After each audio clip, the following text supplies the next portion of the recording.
everybody, what's up? This is Link back here with another Clip Studio Paint tutorial. In this tutorial I'm going to be showing you how to now highlight and add shading to your drawing. So let's say you're like me and you have a layer for just about everything that's colored. What you want to do is you want to click on the very first or very top layer, scroll down to your very bottom layer. You want to right click in the little preview window, and that'll bring you up this shorter list. Now if you mess up and you click over here, you're gonna get the same list, but it's gonna be much longer, and I just accidentally clicked on something I didn't mean to. So anyways, click the top, hold shift and click the bottom one. That's gonna select all of your layers. Right click on the preview window and you want to click on lock transparent pixel.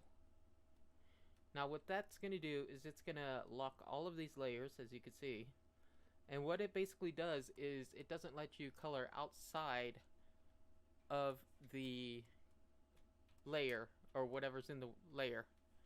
So I'm using a pretty dark brown here just to show.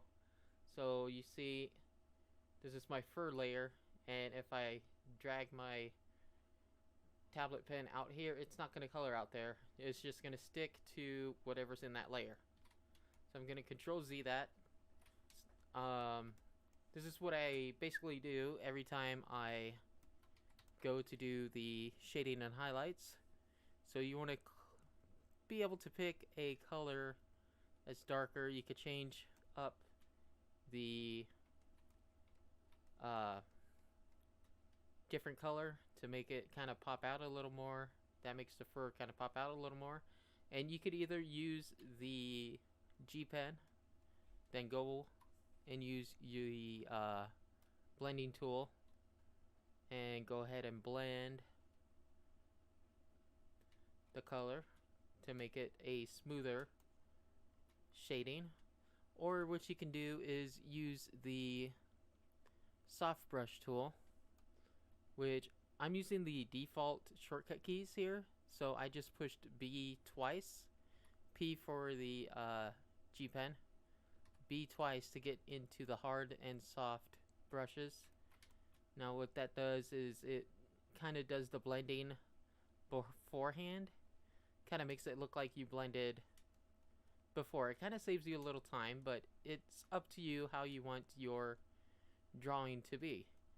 So if you want it a little smoother, you could either use the G pen and then use J to blend the color, or you could use the brush tool on soft and do it that way.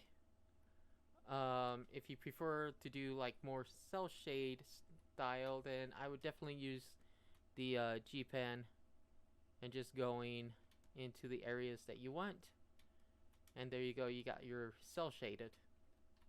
Okay, I hope this tutorial helped you out. If you have any questions, need any tips, just drop them in the comment section down below.